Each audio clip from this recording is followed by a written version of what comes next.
Oh non, je sais le bouquin. C'est pas grave, on y va.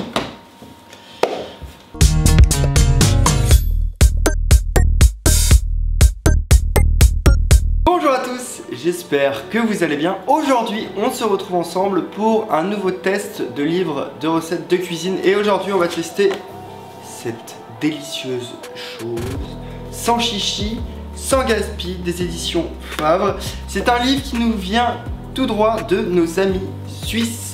Je l'avais acheté il y a un bout de temps, vous l'avez vu pour ceux qui ziotent un peu toutes mes vidéos.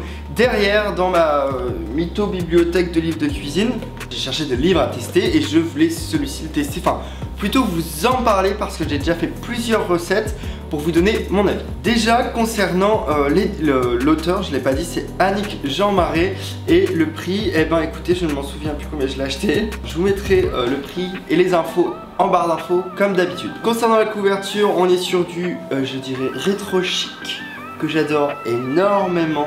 Les premières pages, des photos, nous avons cette petite chose qui est presque un ascenseur social, pas la même chose que le petit marque-page en plein milieu du livre. Mais on est pas mal. Dans les premières pages, on a un petit explicatif en fait du gaspillage. Je pense que c'est les chiffres pour la Suisse et pas pour la France, mais c'est déjà énorme. Ensuite, le traditionnel sommaire. Là, nous avons une spécificité qui est différente des autres livres.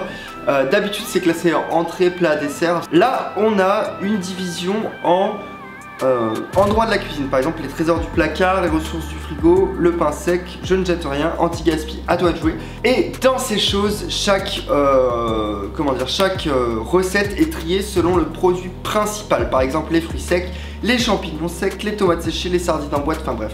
Je vous en passe, c'est des meilleurs. Et donc nous avons ce sommaire qui est pas mal. Continuons, nous tombons directement sur les recettes. Concernant les recettes que j'adore extrêmement et que ce livre reprend, c'est comme la semaine dernière avec 5 drôles, de sœurs en cuisine. Nous avons très peu de photos, surtout des photos de lieux, de plats, par exemple. Là, nous avons, enfin de plats, d'ingrédients, pardon. On a vraiment ce principe repris comme dans les vieux bouquins de cuisine, d'avoir une recette, très simplement, comme dans un dictionnaire, tout simplement. On va revenir sur la fin, clac, clac, clac, clac, clac, qui est pas mal. Nous avons également dans cette petite, astuce, qui nous disent qu'est-ce qui se conserve dans le frigo. Voilà, un index. Oui, bon, on adore. On arrive à la fin du livre. Deuxième petit ascenseur social, c'est terminé. Concernant la recette que j'ai testée.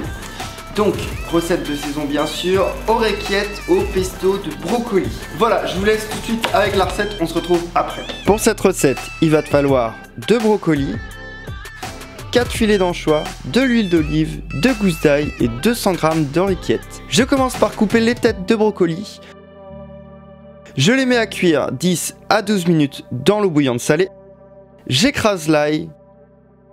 J'égoutte les brocolis une fois qu'ils sont bien cuits. Je mets à cuire les pâtes. Je mets de l'huile d'olive à chauffer et je fais revenir 2 minutes l'ail. Je rajoute les filets d'anchois, les brocolis et je laisse revenir 10 minutes. Je rajoute les pâtes et je mélange et c'est terminé. Attention à l'assaisonnement, il n'est pas mentionné. Oh non, je sais le bouquin. C'est pas grave, on y va. Voilà, cette recette est terminée. Je vais vous donner mon avis très succinctement. Alors, le principe du livre, je le trouve super cool. Le principe des écritures, juste des recettes, je le trouve également super cool. Par contre, il y a des choses qui ne m'ont pas plu dans cette recette, notamment l'appellation pesto. Donc en fait, qui à la base c'est un pesto, ce sont des pignons de pain mixés avec du basilic. De l'huile d'olive. Pour moi, j'aurais repris ce principe de recette avec des brocolis. Je trouvais ça légèrement sec. Pourquoi rajouter des anchois? Moi, j'aurais plus appelé ça une anchoyade au brocoli. Et encore, ça manquait un petit peu d'huile d'olive pour moi. C'était un peu sec. Après, il y en a qui aiment bien, mais c'est mon avis perso. Je le répète bien, ce n'est pas une généralité. Après, le principe de classer par aliment, je trouve ça top. Voilà, ce test de livre de cuisine est terminé, j'espère qu'il vous aura plu. N'hésitez pas à me dire en barre d'infos si quelqu'un a déjà acheté le livre, si ça vous a plu, s'il y a des choses à améliorer dans mes tests de recettes, parce que c'est vrai que, enfin de livres pardon, je n'en parle pas. Si vous avez d'autres idées, je voulais également tester des vidéos de recettes type vidéo qu'on voit en manière courte sur Facebook et qui m'ont l'air un peu limite. On se retrouve la semaine prochaine. N'oubliez pas que les infos sur ce livre, mon Twitter, mon Facebook et mon Instagram, c'est dans la barre d'infos. Une très bonne journée.